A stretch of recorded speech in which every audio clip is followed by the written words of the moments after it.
Hey guys, welcome back to my channel. My name is Kayla, and I'm a homeschool mom of five. I'm a doula, and I created this channel just to share my life, motherhood, and just my birth experiences and all sorts of things. So, welcome if you're new.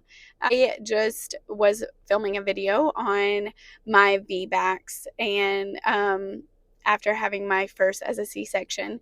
And so I just wanted to, while I was, thinking about it, go ahead and share my first and my birth experience with her. So, I got pregnant when I was around 22, super excited. Did absolutely zero research when I was pregnant on birth. My mom, had told me her birth stories. She didn't give too much detail, and I really didn't know that it was something that I needed to research. I didn't really do much research on the doctor that I was using. I just went to one that was close by where I lived. And they were nice enough, so I went with them. And then the hospital that was closest to where I lived did zero research on, their labor and delivery area, like any of that.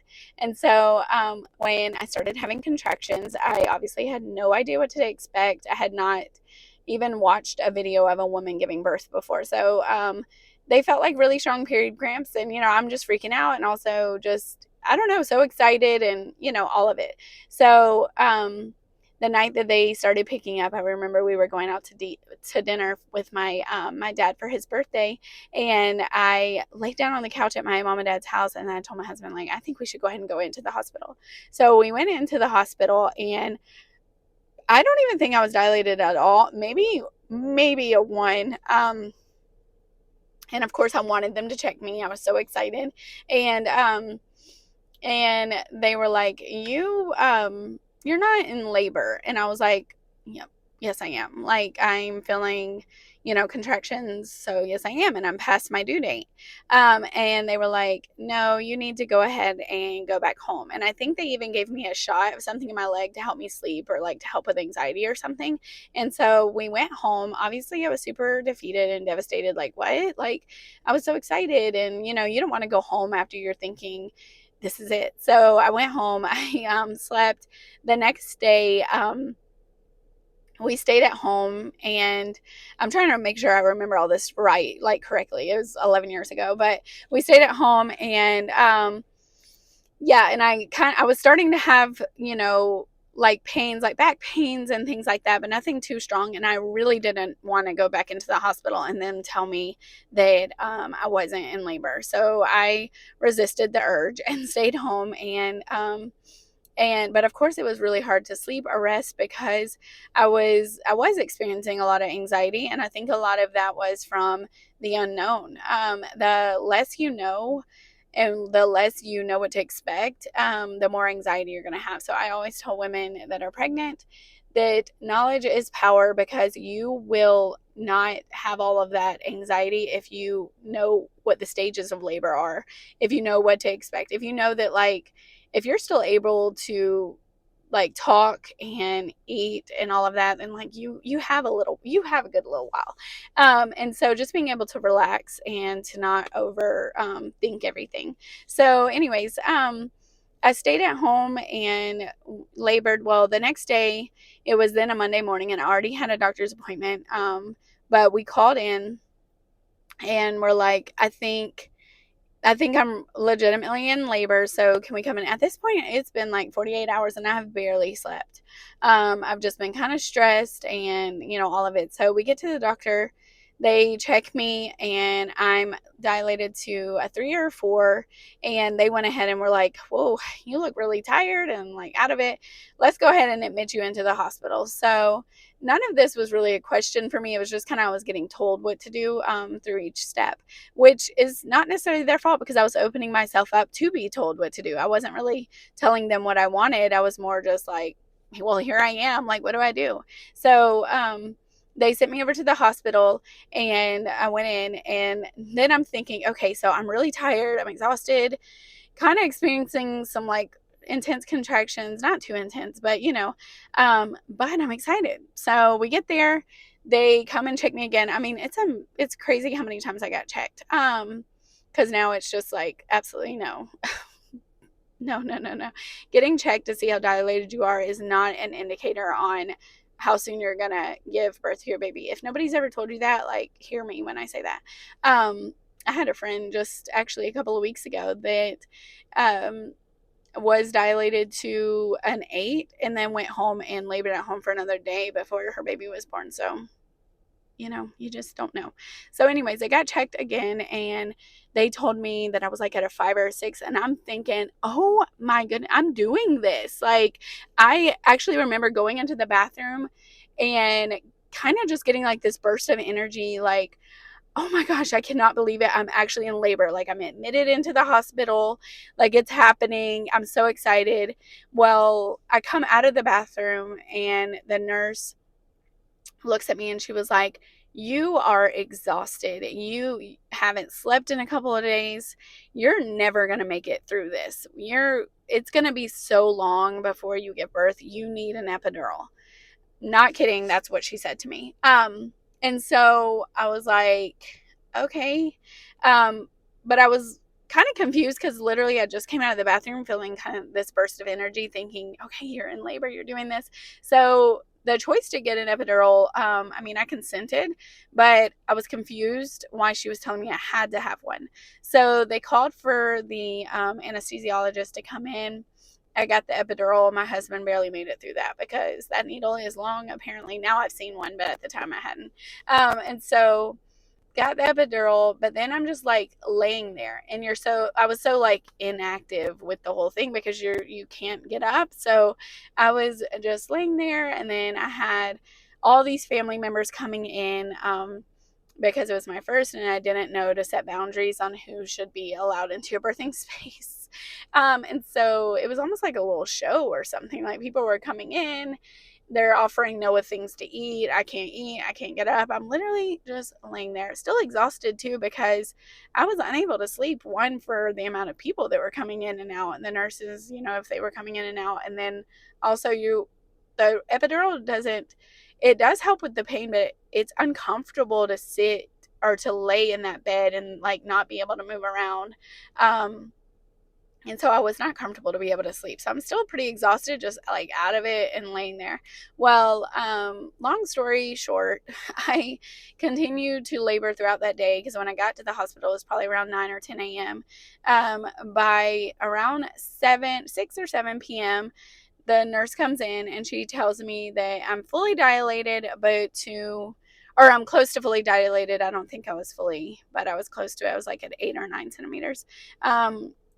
And that she would let the midwife know. So I am just like, oh my gosh, like, but you're not feeling anything. So like the epidural, like, I'm not feeling the intensity of these contractions, and I'm not feeling, I don't know anything really. So I was just kind of trusting what they're telling me. And once again, had no idea what to expect. So the nurse, it must have been a really busy night. So the nurse was not coming in to check very much at that point. And me and my husband are just kind of left to our own devices.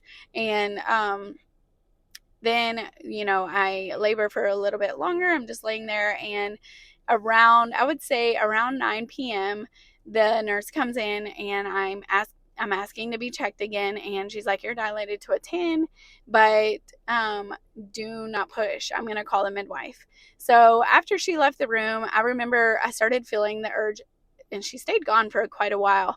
I started feeling the urge to push, like this pressure. And so then I'm crying and upset and panicking because I am like, wait, like, what will happen if this baby just comes out and there's not even a nurse in the room? Like, there's no midwife, there's no nurse. She wasn't coming in to check on us.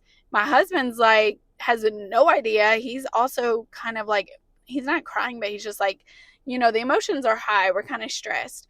And I'm feeling their shirt push, and I'm telling him, like, I'm kind of like, I'm feeling like pressure down there and da da da da.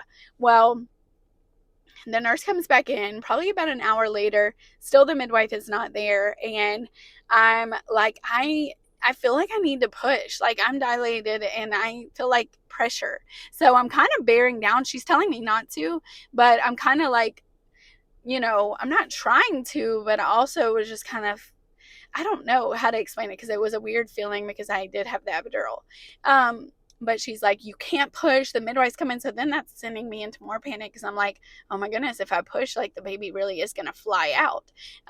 Like I seriously I had no expectation of what this is going to look like. And so she left again. And then at that point, my husband's like, well, I mean, I guess push if you have to. Like, I don't know, what's going on. Well, finally, my midwife arrives at around like 10:20 p.m., 10:30, and she comes in and she's so calm. I do remember that. She came in and she was like, hey, so you've been here? Like, I had been there all day and she had not come at all to check on me, because I guess she was at the doctor, like I had seen her earlier that morning when she sent me over to the hospital, but she hadn't come back over to the hospital to check. And at this point, it's like that evening.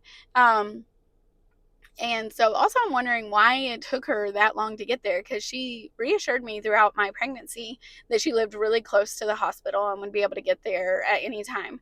Well, it was seriously over an hour and a half, maybe 2 hours since the nurse originally said she was calling her. So I was very confused about that. And so was my husband afterward when we like discussed the whole thing, because afterward just like, what just happened?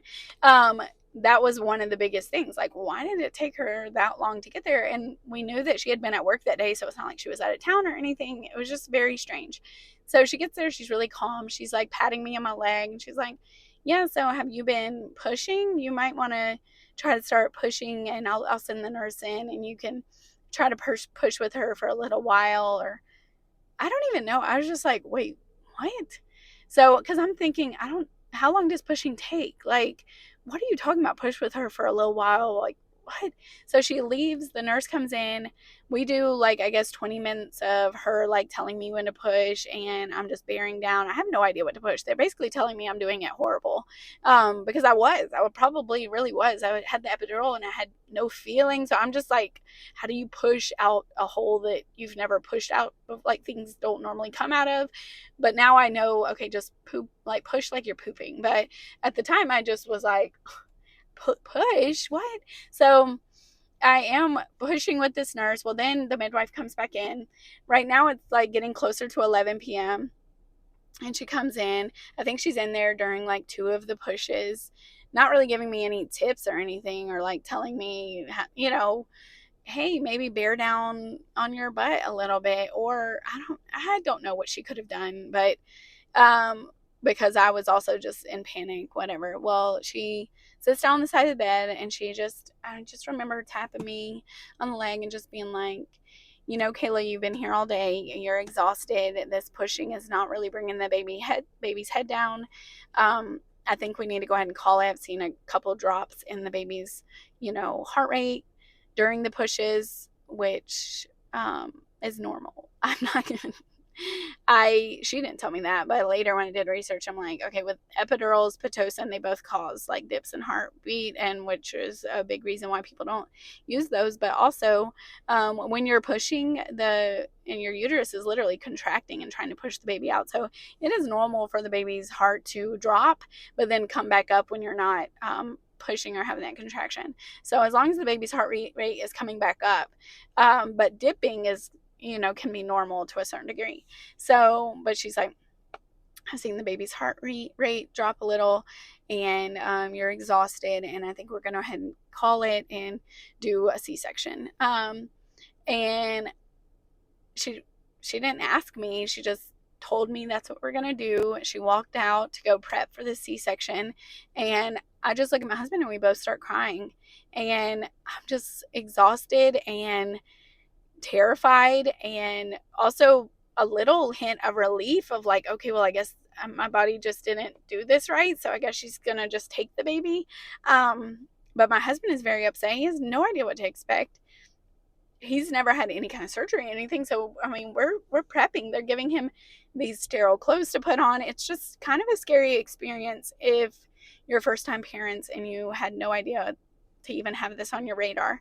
So she preps me. We go in. I have this surgery, the C-section. I was so out of it. It makes me so sad to see the pictures of myself after delivery, because I just remember being so confused the whole time. I just felt like I was getting told what to do and just treated like I was not smart. And then on top of that, feeling like uneducated because I really had no idea what to expect. And I was not giving any input because I didn't really know what to say. Like, I didn't know. And so, after I had my daughter, I remember going back into recovery and I wanted to breastfeed. And I was breastfeeding, and then, still family members are just trying to come in and see the baby and all this stuff. And I just remember getting lost in the whole experience. I remember in the hospital just being like, what happened? Like, it was like a shocked. And I'm trying to be happy, but I'm also experiencing a lot of pain from the surgery. Just all of it. And so, anyways, thankfully, my husband was the best and biggest supporter. My family supported in the ways that they could. And my daughter was healthy, and thankfully, and I was too. And I did not get any I did not get any infections after my C-section. I've heard that that's a risk that can happen, which is horrible, but I didn't. I did heal pretty well. My scar healed good.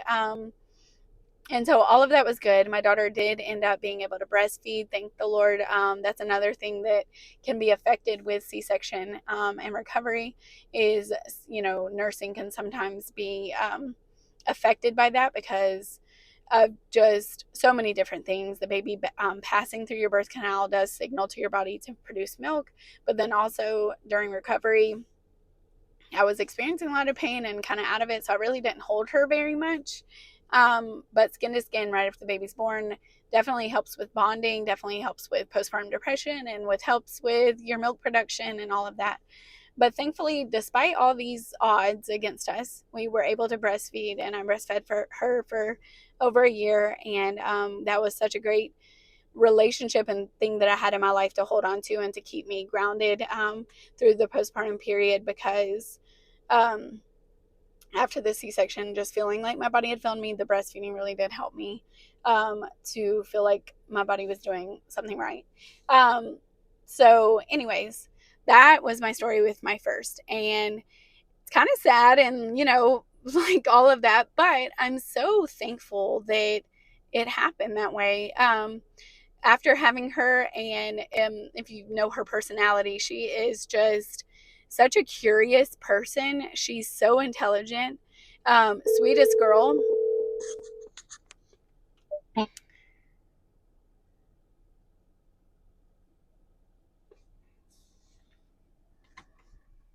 I don't know what just happened, but a phone call started coming through on my phone. Anyways, she's just really the sweetest girl, and um so kind, and she's smart, and just so curious about the world. And so I always say, like, your babies really do kind of the way they come into the world, and I don't know, your experience with each child that you have, it's so cool how you can kind of link things. But after having her, I began to be so curious. And that is what led to me to being able to have my VBACs after having her, because I just started getting really curious about the whole medical system, about my body and what it was created to do. How does labor work? What does having a doula, like having somebody there as a support, what are the statistics of C-sections? Like, I started just questioning everything. And it's so funny because she questions everything. She loves to think for herself. She's not the kind of girl that you can just tell her how it is and her just like submit to it. No, she wants to know why. Why are we doing the things that we're doing? And I love that about her. That is one of my favorite things about her. And so I go back and I just think, man, she made me a better person. Even her birth made me a better person because I started getting so curious. And that led me to having my VBACs and being able to just empower myself with knowledge and to feel educated. And now to be able to educate other women, share my experience that for a while brought me so much shame. I felt so much shame about the fact that I had a C-section because I had these close friends around me that were having these beautiful, natural, unmedicated vaginal births. And here I was having every intervention under the sun with a C-section and just feeling like my birth was lesser than.